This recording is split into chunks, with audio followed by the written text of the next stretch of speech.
हम लोग लगभग 8 लाख सरकारी नौकरियां और 80 लाख प्राइवेट नौकरियों का निर्माण होगा।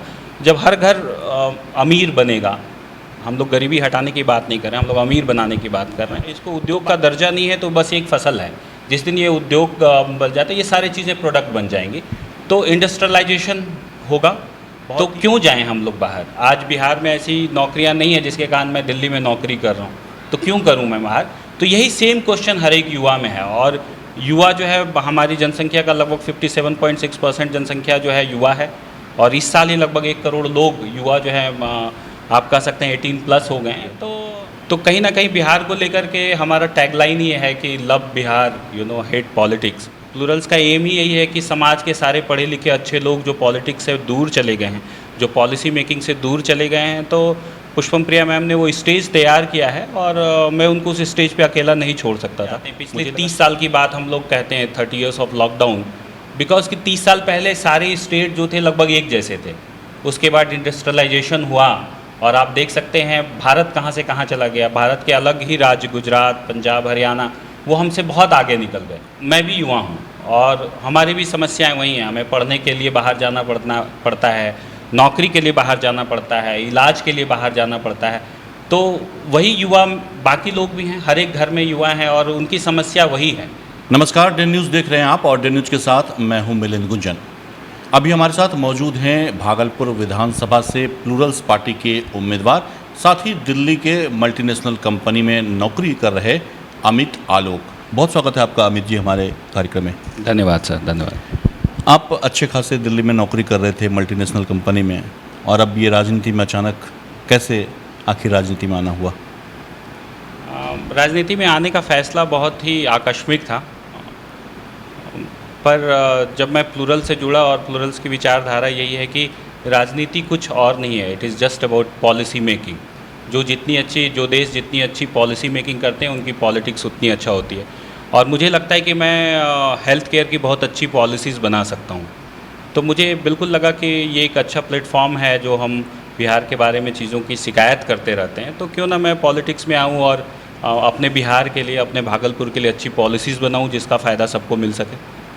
तो प्लूरल्स पार्टी का चयन आखिर आपने कैसे कर लिया? आप अच्छी खासी नौकरी जब कर रहे थे, तो ऐसे में बिहार में आके राजनीति करना, राजनीति में कदम रखना, जहां आपको पता है कि बिहार पे कहते हैं कि अगर आपको राजनीति करनी है तो बहुत सारी चीज़ों को आपको वहाँ फेस करना होगा। यहाँ जिस तरह की राजनीति होती है, तो कहते हैं कि बहुत अच्छे भले लोग इसमें आने से कतराते हैं, खास करके युवा। जी, मैं स्वभाव से बहुत ही साहसिक किस्म का इंसान हूँ और बहुत ही एम्पैथेटिक हूँ। मैं चीज़ों को बहुत सहज तरीके से, जो गलत चीज़ें हों उनको बर्दाश्त करने में असहज रहता हूँ। मेरे दोस्त और मेरे समाज के लोग, मेरे जो फैमिली इस बात को जानती है। तो कहीं ना कहीं बिहार को लेकर के हमारा टैगलाइन ये है कि लव बिहार, हेट पॉलिटिक्स। तो लगा कि नहीं, ये एक बहुत ही अच्छा मौका है। हम लोग हमेशा कहते रहते हैं कि कोई विकल्प नहीं है, आखिर कोई ऐसा स्टेज नहीं है जहाँ पे आकर आप अच्छी चीज़ें कर सकते हैं। तो प्लूरल्स वो एक स्टेज है।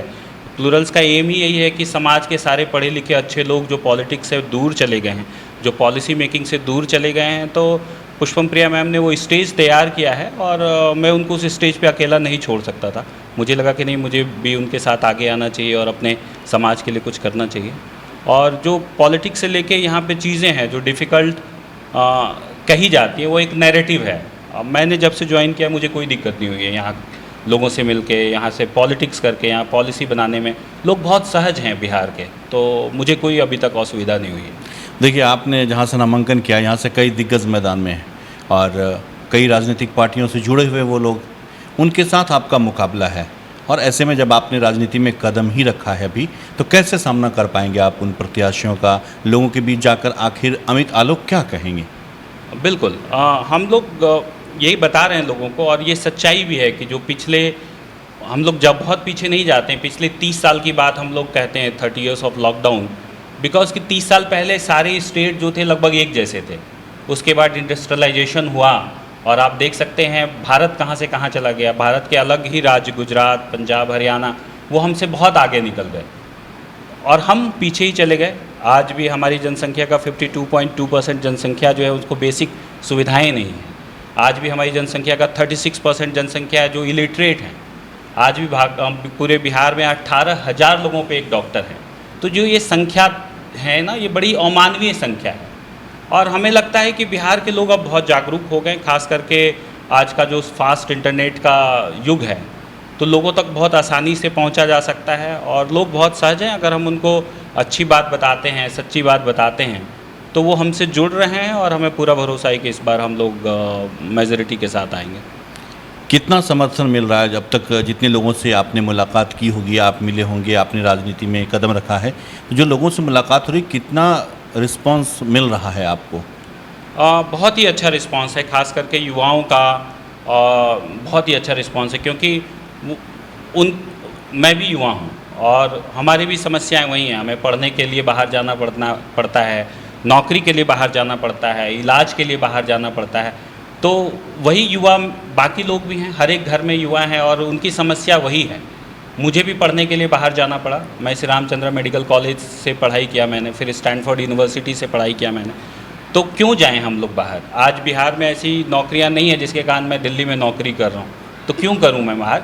तो यही सेम क्वेश्चन हर एक युवा में है। और युवा जो है, हमारी जनसंख्या का लगभग 57.6% जनसंख्या जो है युवा है, और इस साल ही लगभग 1 करोड़ लोग युवा जो है, आप कह सकते हैं 18+ हो गए हैं। तो आई थिंक वो भी अगर सिर्फ हमें वोट करते हैं तो हम बिल्कुल जीत रहे हैं और हमें पूरा भरोसा है। और समाज के विभिन्न हिस्सों से जब हम लोग मिलते हैं तो उनको सभी खुश होते हैं कि अच्छा, अभी तक तो कोई विकल्प ही नहीं था, अब वो प्लूरल्स को एक विकल्प के रूप में देख रहे हैं और वो हम पे भरोसा कर रहे हैं। और हम उनको भरोसा दिलाना चाहते हैं कि इस पार्टी में जितने भी लोग आए हैं, एक भी चेहरा ऐसा नहीं है जो कभी पॉलिटिकल रहा है। हम लोगों के जुड़ने का एम ही यही है कि हमें बिहार चेंज करना है। लोग अमूमन क्या होता है कि जब वो पढ़ाई करते हैं तो पढ़ाई करके फिर वो बाहर जाते हैं और उनका जो स्किल होता है वो बाहर इस्तेमाल हो जाता है। आप बाहर नौकरी कर रहे थे, एक अच्छी कंपनी में नौकरी कर रहे थे, भागलपुर आप आए हैं। आखिर क्या सोचा आपने जो फिर आप भागलपुर, आपकी वापसी हो गई, भागलपुर में आके आपने राजनीतिक पारी की शुरुआत कर दी? भागलपुर मेरा शहर है, मैं यहीं पैदा हुआ हूँ। मैं यहाँ की कोई ऐसी गली नहीं है जहाँ बचपन में या तो हम लोग गुल्ली डंडे ना खेले हों, कंचे ना खेले हों, गड़गड़ी ना चलाई हो, साइकिल नहीं चलाया हो। कोई भी गली, कोई मोहल्ला ऐसा नहीं है जिसमें हमारे दोस्त नहीं हैं। तो वक्त के साथ जब आप आगे बढ़ते हैं तो एक समय आता है जब आपकी जन्मभूमि आपको खींचती है, और ख़ास करके जब आप एक एम्पैथेटिक इंसान होते हो, आपको लगता है कि समस्याओं का सॉल्यूशन होना चाहिए। तो मुझे भी लगा कि अब ये वक्त आ गया है और एक स्टेज मिला है प्लूरल्स के थ्रू कि मुझे अपने भागलपुर के लिए कुछ करना चाहिए। तो वो एक बहुत बड़ा मोटिवेशन था, क्योंकि जब हम लोग बाहर रहते हैं हमें पता है कि बिहारी शब्द जो है एक अपमान सूचक शब्द के रूप में यूज़ होता है। और आप कहीं ना कहीं, चाहे वो आप किसी भी पोस्ट पे हों, चाहे आप चीफ सेक्रेटरी ही क्यों ना हो, तो कहीं ना कहीं आपको वो बार बार अपमान सहना पड़ता है। आपको लगता है यार, हम लोग यहाँ आके इतनी चीज़ें करते हैं, हम लोग अपने ही शहर में क्यों नहीं कर सकते? तो मौका मिला है, हम बिल्कुल अपने शहर के लिए कुछ करना चाहते हैं। बस यही एक मोटिवेशन है पॉलिटिक्स में आने का। मुख्य एजेंडा क्या है आखिर? आपकी जो पार्टी है प्लूरल्स पार्टी, किस एजेंडे के साथ वो राजनीति में आई है और आपने राजनीति में जो कदम रखा है, तो क्या एजेंडा है आपका? एजेंडा सर यही है कि बिहार जो अभी विकास के सारे मापदंडों पे सबसे पीछे है, अगले 5 साल में इसकी रफ्तार को बढ़ा करके 200% ग्रोथ रेट को बढ़ा करके हम इसको भारत में सबसे पहला स्थान पे लाना चाहते हैं। और अगले 10 साल में पूरे विश्व में बिहार को जो एक सबसे अच्छे रहने वाले जगह के रूप में लाना चाहते हैं। जो कुछ इम्पॉर्टेंट एजेंडा है, जो मैनिफेस्टो है हमारा, वो ये है कि जो पहली चीज़ हम लोग करेंगे कि कृषि को उद्योग का दर्जा देंगे। बिहार एक कृषि प्रधान राज्य है और यहाँ पे बहुत सारे ऐसे प्रोडक्ट हैं। मक्का है, हम पूरे भारत का ऑलमोस्ट बहुत मेजॉरिटी ऑफ मक्का यहाँ है। मखाना है हमारे पास, केला है, तो बहुत अच्छे प्रोडक्ट हैं। बट चूँकि कृषि का दर्जा, इसको उद्योग का दर्जा नहीं है, तो बस एक फसल है। जिस दिन ये उद्योग बन जाता है, ये सारी चीज़ें प्रोडक्ट बन जाएंगी। तो इंडस्ट्रियलाइजेशन होगा, बहुत ही मैसिव इंडस्ट्रियलाइजेशन होगा, जिसमें हर एक लोगों को जो रोज़गार मिलेगा। पूरे बिहार में हम लोगों का कैलकुलेशन है कि हर साल हम लोग लगभग 8 लाख सरकारी नौकरियां और 80 लाख प्राइवेट नौकरियों का निर्माण होगा। जब हर घर अमीर बनेगा, हम लोग गरीबी हटाने की बात नहीं कर रहे हैं, हम लोग अमीर बनाने की बात कर रहे हैं, तो बाकी चीज़ों से डेफिनेटली बिहार जो है ऊपर बढ़ेगा और आगे आएगा। तो ये मैनिफेस्टो है। दूसरा ये है कि हम लोग वृद्धा पेंशन 400 से 2600 रुपये करना चाहते हैं। यूनिफाइड स्कूलिंग सिस्टम है। तो जो समस्याएं आज बिहार की हैं, ये बहुत बड़ी समस्याएं नहीं हैं। बाकी स्टेट और बाकी देश जो है इससे बहुत पहले निजात पा चुके हैं। एक अच्छी, अगर आप में इच्छा शक्ति है, एक अच्छा इंटेंट है कि रियली आप करना चाहते हैं, तो ये चीज़ें बहुत ही आसान हैं। बाकी राज्यों ने इसको बहुत पहले कर लिया है। हम लोगों को पूरा भरोसा है कि अगले 1 से 2 साल में हम लोग इन चीज़ों को काफ़ी अच्छे से टैकल कर लेंगे। जिस तरह से आप राजनीति के मैदान में आए हैं अमित जी, चुनाव में हार या जीत 2 चीज़ें होती हैं। क्या अगर आपकी चुनाव में हार हो जाएगी, ये परिणाम अगर आता है, तो जितनी सारी बातों का जिक्र अभी आपने किया है, ये सारी बातें वहीं ख़त्म हो जाएंगी या फिर ये इसी तरह से कंटिन्यू चलेंगी आगे? नहीं, बिल्कुल नहीं सर। मीन्स के एक तो हम लोग पूरे कॉन्फिडेंट हैं कि हम लोग जीत रहे हैं, जिस तरह युवाओं का साथ है। और प्लूरल जो एक बहुत लॉन्ग टर्म विज़न लेके आई है। अगले साल से हम लोग वार्ड के चुनाव, पंचायत के चुनाव, विश्वविद्यालय के चुनाव, तो चुनाव की जितनी भी प्रक्रियाएं होती हैं हम सब में भाग लेंगे। तो जब हम इन सारी चीज़ों में पार्टिसिपेट करना है तो यहाँ से छोड़ के भागने की तो बात ही नहीं है। अभी तो हम लोगों ने एक बहुत बड़ा माइलस्टोन रखा है और इसको बहुत आगे तक लेके जाने का प्लान है। पुष्पम प्रिया चौधरी जो हैं इस पार्टी की फाउंडर, उनसे जब आपकी बात हुई होगी, भागलपुर को लेकर के जब चर्चा हुई होगी, आपका ही चयन उन्होंने किया है, तो भली भांति वो भागलपुर की जो समस्याएं हैं उनसे अवगत हुई होंगी आपके ज़रिए। तो क्या उनका क्या मानना, वो क्या मानती हैं, भागलपुर को कैसे देखती हैं? चूँकि ये सिल्क इंडस्ट्री के रूप में पूरे विश्व में जाना जाता है। आप यहाँ के सिल्क की बात कर लें, कतरनी चावल, कतरनी चूड़ा, यहाँ के जर्दालू आम, जिसकी चर्चा पूरे विश्व में है। तो आपकी जो पार्टी की फाउंडर हैं पुष्पम प्रिया जी, वो क्या मानती हैं? वो बहुत ही इम्प्रेस हैं और जैसा आपको कहा है कि वो पॉलिसी मेकिंग उनका मेन फोर्टे है। उसमें भी इंडस्ट्रियलाइजेशन की जो इकॉनमी है वो उसको बहुत अच्छे से समझती हैं। तो भागलपुर डेफिनेटली बिहार के मैप में हम लोग 8 महानगर बनाएंगे, जिसमें भागलपुर वन ऑफ दोज महानगर होगा जो हमारे डिटेल्ड मैनिफेस्टो में आएगा, वो आप देखेंगे। और जो यहाँ की स्थिति है, जो आपने बताया जिन चीज़ों का कि मक्का हो गया, अब जर्दालू आम हो गए, ये अपने आप में बहुत बड़ा प्रोडक्शन हाउस बनेगा। और मैडम का मानना है कि इन सारी चीज़ों के लिए जो अभी सबसे जल्दी और सबसे ज़्यादा ज़रूरत है वो एयरपोर्ट की। एयरपोर्ट अपने आप में एक इकॉनमी हब होता है और हम लोग 8-9 नए एयरपोर्ट डेवलप करेंगे, जिसमें भागलपुर में एक होगा और भागलपुर एक बिहार का बहुत बड़ा इंडस्ट्रियल हब बनने वाला है उनकी नज़र में।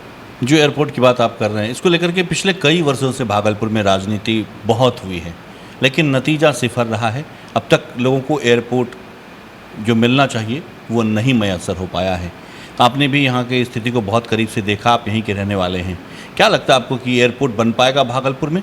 बिल्कुल बनेगा सर। जैसा मैंने बनाया कि हम लोग पॉलिटिक्स करने नहीं आए हैं, हम लोग पॉलिसी मेकिंग करने आए हैं और पॉलिसीज़ अच्छी बनेंगी तो एयरपोर्ट बनेगा। बाकी जगह एयरपोर्ट बन सकता है तो भागलपुर में क्यों नहीं बन सकता? बस एक सरकार की एक अच्छी इच्छा शक्ति होनी चाहिए और जब तक एयरपोर्ट नहीं बनेगा तब तक इकॉनमी यहाँ की डेवलप नहीं होगी। मैडम अपने इंटरव्यू में जब यहाँ आई थी उन्होंने एयरपोर्ट का मुआयना भी किया और डेफिनेटली जो एयरपोर्ट का अभी जो परिवेश है वो तो बहुत ही डेंजरस है। तो हम लोग कुछ और जगहों का भी मुआयना कर रहे हैं, तो एयरपोर्ट तो बनना ही है भागलपुर में। कुछ और जो समस्याएं भागलपुर में बहुत आम लोगों के लिए मुसीबत बनती है हमेशा, भागलपुर शहर में जाम की समस्या, दक्षिण क्षेत्र के जो लोग हैं, भोलानाथ पुल को भी आप जानते होंगे, बिल्कुल उस पर भी पिछले कई वर्षों से और कई राजनेता लगातार राजनीति करते आ रहे हैं। भोलानाथ फ्लाईओवर अभी तक बन नहीं पाया। जाम की समस्या, शहर कूड़े के ढेर पर पड़ा हुआ है और जो गंगा के तट पर बसा हुआ ये शहर है भागलपुर।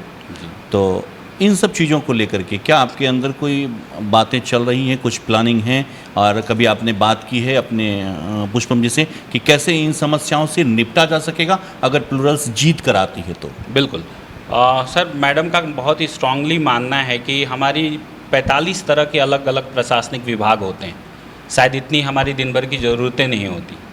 तो ये जो 45 प्रशासनिक विभाग हैं उनका काम है ये चीज़ों को करना। वो इसलिए नहीं कर पाते क्योंकि उनके पास स्वायत्तता नहीं है। तो जैसे बाहर के देशों में क्या होता है कि जो प्रशासनिक विभाग हैं वो अपने आप में बहुत स्ट्रांग होते हैं, उनको हर फाइल लेकर के बार बार सीएम ऑफिस नहीं जाना पड़ता है। तो पुष्पम प्रिया चौधरी मैम का ये मानना है, प्लूरल्स का वर्ड का मतलब ही है कि सत्ता में जो पावर का है उसका एक जगह नहीं होना चाहिए, वो बहुत जगहों पे होना चाहिए। तो जब ये 45 विभाग स्ट्रांग होंगे तो इसमें से कोई भी समस्या नहीं होगी। ट्रैफिक और बाकी चीज़ों के लिए हमारा बहुत अच्छा प्लान है, जिसको हम लोग इंटीग्रेटेड रिस्पांस सिस्टम बनाएंगे हम लोग हर एक डिस्ट्रिक्ट में, जिसमें 108 या कोई एक ऐसा नंबर होगा जिसमें फायर, पुलिस और एम्बुलेंस का करेंगे और एक ट्रैफिक कंट्रोल सिस्टम होगा जो इस सिस्टम के साथ जुड़ा होगा, बाकी सीसीटीवी कैमरे के साथ वो जुड़ा होगा। तो यहाँ पे क्या है कि जैसे देखिए पुल पे एक गाड़ी ख़राब हो जाती है, तो जब तक इसका पता ट्रैफिक पुलिस को चलता है लेट हो जाती है, पुल के दोनों ओर कहीं भी क्रेन सिस्टम नहीं है जैसा बाकी जगह होता है। तो वो हम लोग जब इंटीग्रेटेड रिस्पांस सिस्टम बनाएंगे, जो ट्रैफिक कंट्रोल सिस्टम बनाएंगे, जिससे हम कैमरे से देख सकते हैं, जो 24/7 जो उस कॉल सेंटर में लोग बैठेंगे वो देख सकते हैं कि वहाँ ख़राब होगी, पुल के दोनों साइड जो है क्रेन होगा जो जाएगा और उसको कर लेगा। तो ये समस्याएं बिल्कुल सॉल्व होंगी, बहुत आसानी से सॉल्व होंगी। क्या लगता है बिहार में जिस तरह की राजनीति होती है, पुष्पम प्रिया चौधरी जी की पार्टी प्लूरल्स पार्टी बिहार में एक बदलाव कर पाएगी? बिल्कुल करेगी सर, और बहुत ही ज़्यादा कॉन्फिडेंट हैं हम लोग इस चीज़ को लेकर के। और बदलाव बस कुछ ही दूर है, 10 नवंबर को बदलाव की पूरी स्टैटिक्स हम लोग के सामने आ जाएगी और बिल्कुल बिहार बदलेगा। और हम लोग इस बार सारे विधानसभा सीट पे चुनाव लड़ रहे हैं, बिना किसी बंधन और गठबंधन के चुनाव लड़ रहे हैं, और लगभग 50% सीट्स पे महिलाओं को टिकट दे रहे हैं। नीयत साफ है कि बदलाव चाहिए और बदलाव होगा। महिलाओं को 50% आते ही उनकी सीट आरक्षित क्यों कर दी गई? ये इसके बिल्कुल पीछे कोई खास वजह तो जरूर रही होगी। बिल्कुल खास वजह है कि महिलाएं हमारी जनसंख्या का 50% है, दे आर 50% वोटर, वो हमारे परिवार में भी 50% है।